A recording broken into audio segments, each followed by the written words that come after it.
Let's go back in time.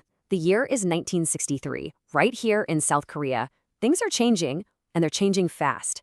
Back then, I put pen to paper and asked a pretty simple question.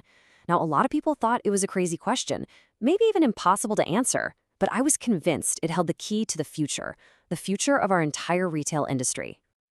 And yes, that's me. My name is Byun Eungzou. Back in '63, I was an executive director at a company called Taepyungyang Chemical.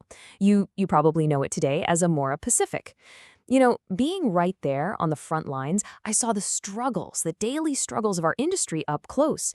And I felt this deep need to find a better way forward for all of us. So this was it. This was the big question I was asking. Is mass marketing even possible in our country? You have to remember, our market was nothing like the West. It was filled with its own unique, really difficult struggles. So could this modern idea of mass marketing actually work here? Honestly, most people just flat out said no, but I was certain we had to find a way. Now, to really get why this question was so radical, you've got to understand what our market was actually like back in the early '60s. It was tough. I mean, it was a really difficult environment, maybe even more challenging than what Japan was facing at the time. Honestly, the market was just chaos, absolute chaos. You had brutal price wars everywhere, just destroying any sense of value. Counterfeit goods, they were rampant, and that just killed any trust people had. And everything was sold through this really disorganized, messy network of tiny little shops. So you can imagine, when I started talking about mass marketing, people literally called it an urban fantasy. They thought it was a dream, totally disconnected from the real world. But I saw it differently. And look, I didn't just talk about it. I wrote it all down. This right here, this is the original article I published in a journal called Business Management. This was my formal plan to get us past all those outdated, broken ways of doing things. And you know what? You can still go and read the real thing today at the National Assembly Library of Korea. My point was simple, really. We couldn't build a modern industry on top of such a broken foundation. It just wasn't going to work. Okay, so if the old way was broken, what was the fix? What was the new way forward? Well, my answer was a completely new kind of store, one that was built specifically for our circumstances. I called it a small-scale supermarket, but it's probably not what you're picturing. And this really shows you the key difference. See, I wasn't saying we should just copy the huge supermarkets you'd see in America or Japan. No way. That would have been impossible for us. Instead, I was proposing a uniquely Korean model. It had to be smaller. It had to be focused, in our case, on cosmetics. And, this is crucial, it had to be located right inside the busy general markets. You know, the places where people, especially women, were already shopping every day. The places they already trusted. But look, an idea is just an idea, right? Execution? That's everything. For this new model to actually work, to succeed where everything else was failing, I argued that it had to follow 10 very strict conditions. These were, for me, the absolute non-negotiables. Okay, so the first 5 conditions, these were all about building a totally new identity for the store.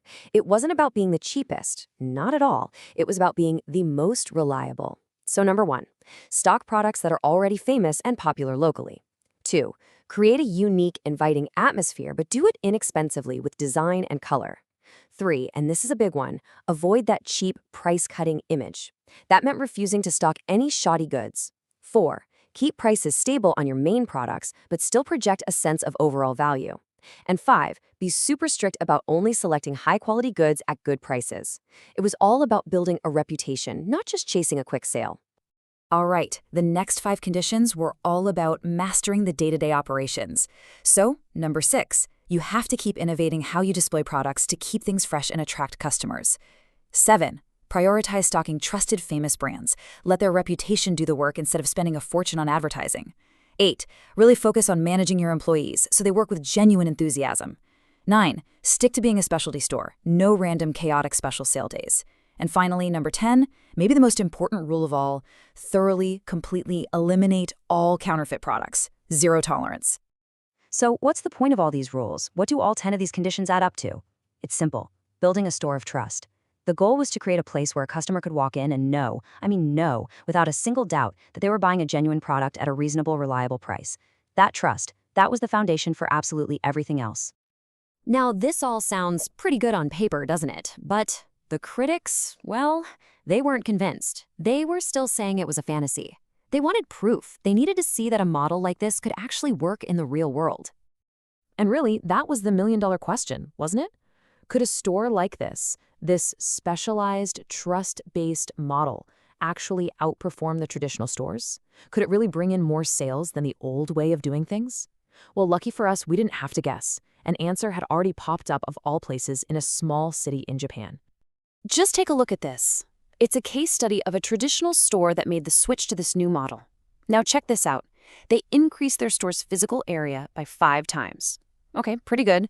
But their sales revenue, it shot up by 8 times. Think about that. The growth in sales just blew past the growth in space. It wasn't even close. And what about the customers? The people actually walking in the door? Well, that store went from seeing about 150 people a day to nearly 900. That's a 6-fold increase. It's incredible. The people had spoken. They voted with their wallets. The takeaway from all this was just crystal clear. When you change the structure, when you create a better, more trustworthy space for people to shop, your customers and your sales, they don't just grow. They grow together, and they multiply. But even with this powerful proof, I knew this wasn't the final answer. Not by a long shot. I always saw this model as a trial run, an essential first experiment. It was the necessary starting point, because only after we proved this concept could we even begin to have a real, serious discussion about mass marketing on a larger scale. So, I want to leave you with this thought. Looking back now, 60 years later, my proposal was never just about supermarkets. It was about something bigger. It was about having the courage to look at a broken system and say, this is broken, and then having the vision to propose a bold solution, even if it was untested. So the real question is, what can this story, this 60-year-old vision, teach us about the challenges of innovation and courage that we all face right now in our own markets today? If you're curious and want to see the original document with your own eyes, you can. It's available at the National Assembly Library of Korea. It really is a fascinating piece of our history, and I think you'll find that its spirit, well, it's still very much alive today. Thank you for listening to my story.